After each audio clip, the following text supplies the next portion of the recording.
असम चुनाव से पहले जिसका डर था वही देखने को मिल रहा है। जी हाँ, कल असम के अंदर चुनाव है, वोटिंग है और आज एक बड़ी खबर निकल के आ रही है कि बिहार से हजारों बस असम के अंदर प्रवेश किए और जिस बस में जो लोग सवार थे किसी को असमी भाषा नहीं आ रही थी। तो अब सवाल उठता है कि कल वोटिंग है और आज जो है बिहार से ये हजारों बस असम क्या करने पहुंची है। देखिए, असम की मीडिया ने बड़ा खुलासा किया, बड़ा खुलासा करके न्यूज दिखाया कि क्या कुछ खेला हो रहा है और इस खेला को लेकर के गौरव गोगोई जो कह सकते हैं कि असम में कांग्रेस के जो है मुख्यमंत्री चेहरा के तौर पे है, उन्होंने कंप्लेन किया इलेक्शन कमीशन से।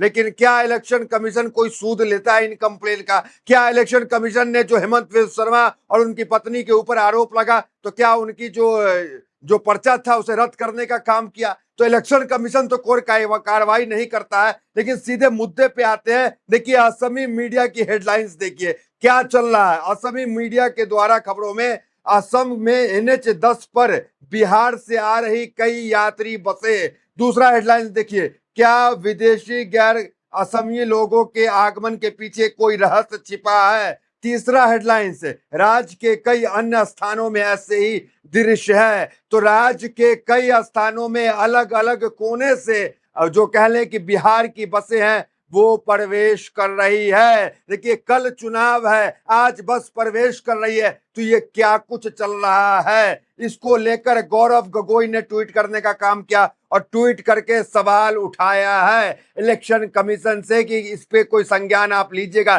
देखिए, गौरव गोगोई का ट्वीट देखिए, इलेक्शन कमीशन को टैग किया और कहा indicate multiple buses from outside Assam arrive on the above of the silent period. आज जब चुनाव प्रचार थम गया है तब ये बसें बिहार से क्या करने आ रही है और दावा किया जा रहा है कि जो बस आ रही है असम उसमें किसी को असमी भाषा नहीं आता है। गौरव गोगोई आज से 6 महीना पहले भी कह रहे थे कि SIR में जो है हेमंत विश्व शर्मा बिहार और यूपी के लोगों को SIR में घुसा रहे हैं और वोटिंग के वक्त जो है उसको असम के अंदर लेकर के आएंगे। अब सवाल उठता है कि पश्चिम बंगाल में जो 90 लाख वोट काट दिए उसको लेकर के भी TMC मिलने गई, लेकिन ज्ञानेश कुमार ने कोई सूद नहीं लिया, उल्टा खुलकर कह रही है। बंगाल की अगर बात करें तो बंगाल में गुजरात कमेटी ने खुलकर कहा है कि 40,000 वोटर को हम जो है बंगाल भेजेंगे वोट करने के लिए। देखिए, सूरत हो गया, अहमदाबाद हो गया, वहां फैक्ट्री का हब है, बंगाली वहां काम करते हैं। तो वहां जो 40,000 कुल बंगाली काम करते हैं,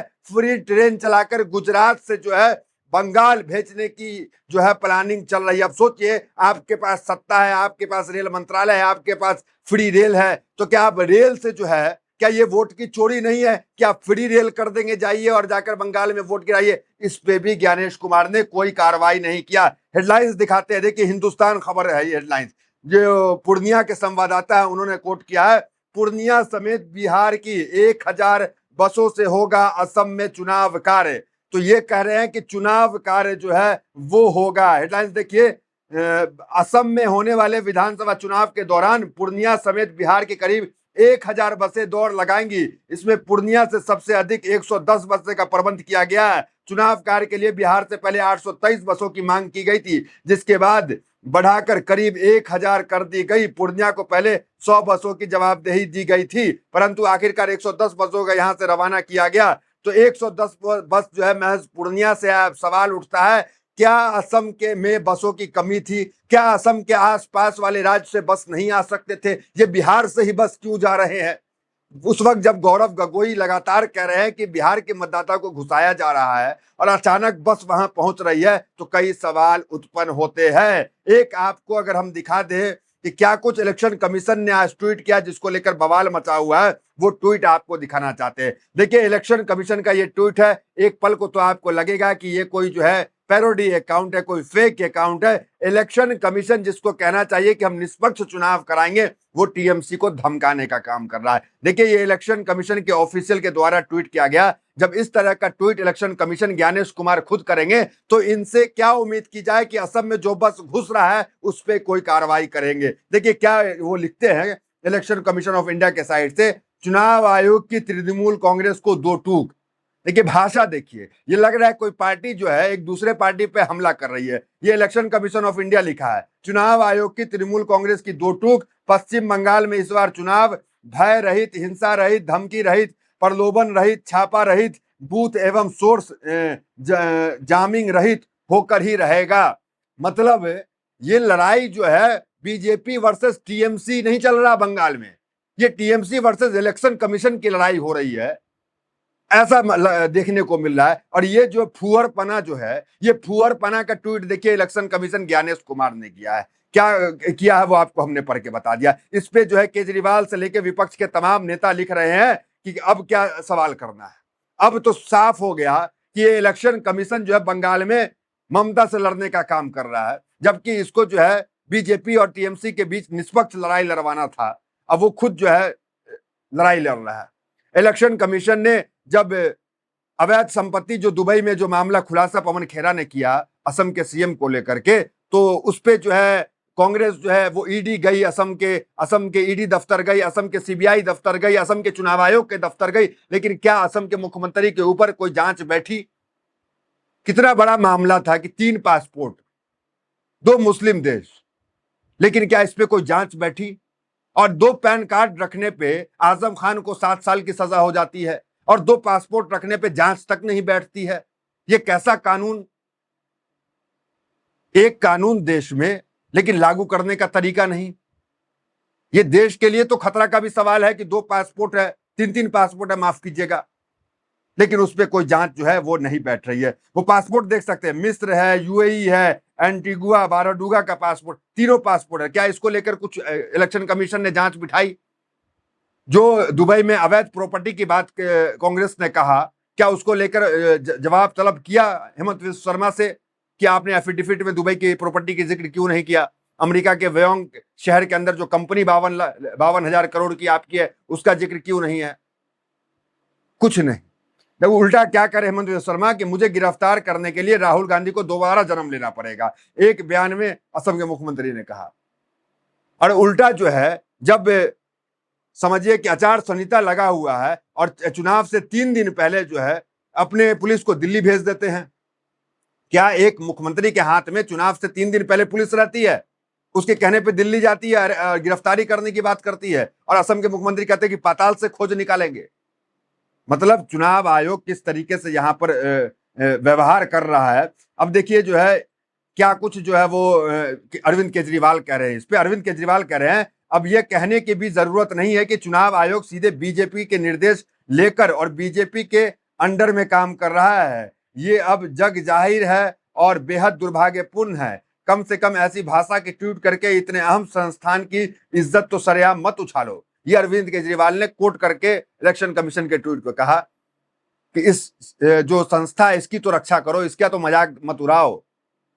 और आप जानते हैं ज्ञानेश कुमार की नियुक्ति कैसे हुई थी? 12 बजे रात में नियुक्ति हुई है इनकी।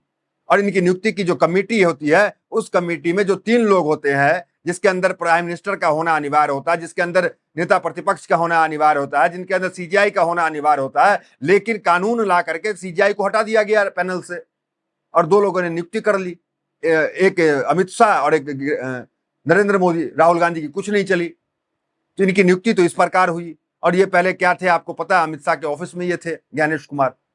और ये ज्ञानेश कुमार इस तरह की भाषा का ट्वीट कर रहे हैं।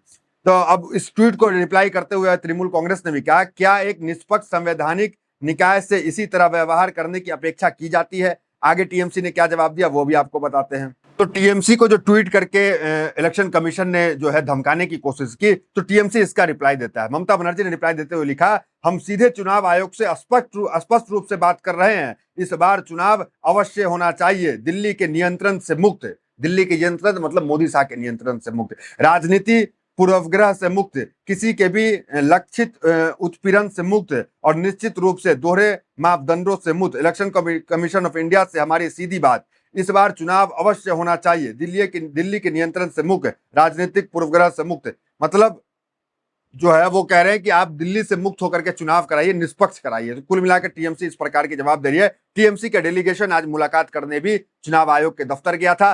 दफ्तर के अंदर जो है वो चुनाव आयोग जो है महज 7 मिनट का समय जो है वो देता है। वो खबर निकल के आती है और क्या कहता है ज्ञानेश कुमार, गेट लॉस्ट।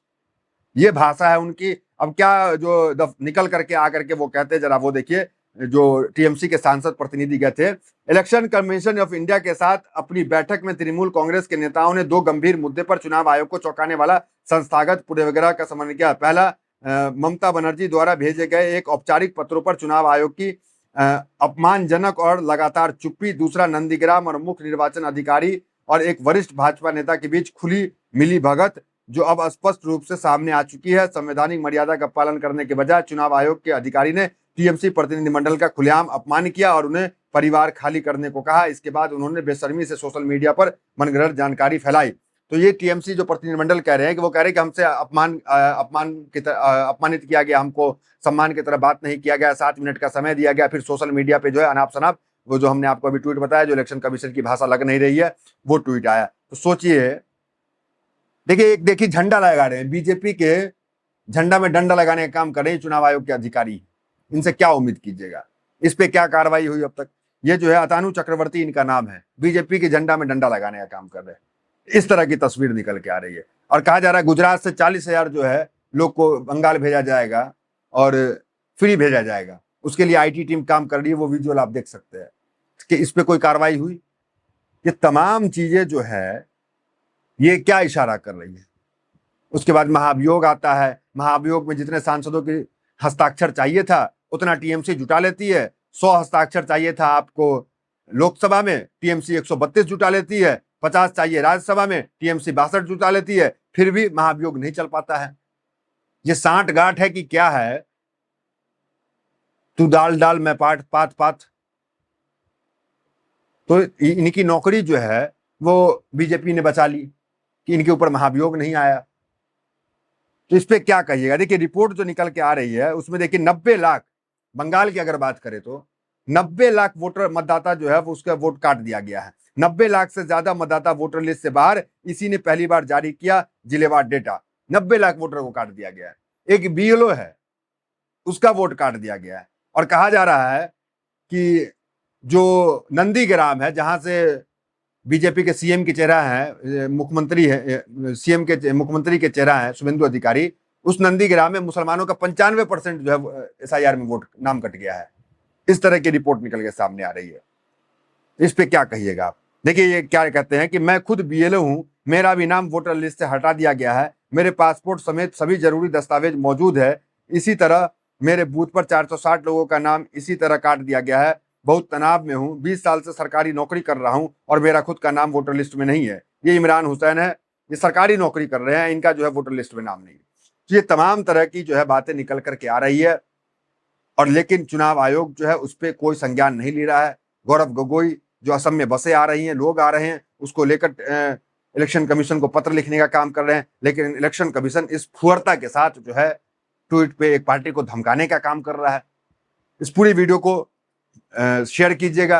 अगर इस वीडियो को आप YouTube पे देख रहे हैं, चैनल को सब्सक्राइब कीजिएगा। फेसबुक पे देख रहे हैं तो फॉलो जरूर कीजिएगा। तो फिलहाल इस वीडियो में इतना ही। मिलता है वीडियो के साथ। बहुत बहुत धन्यवाद।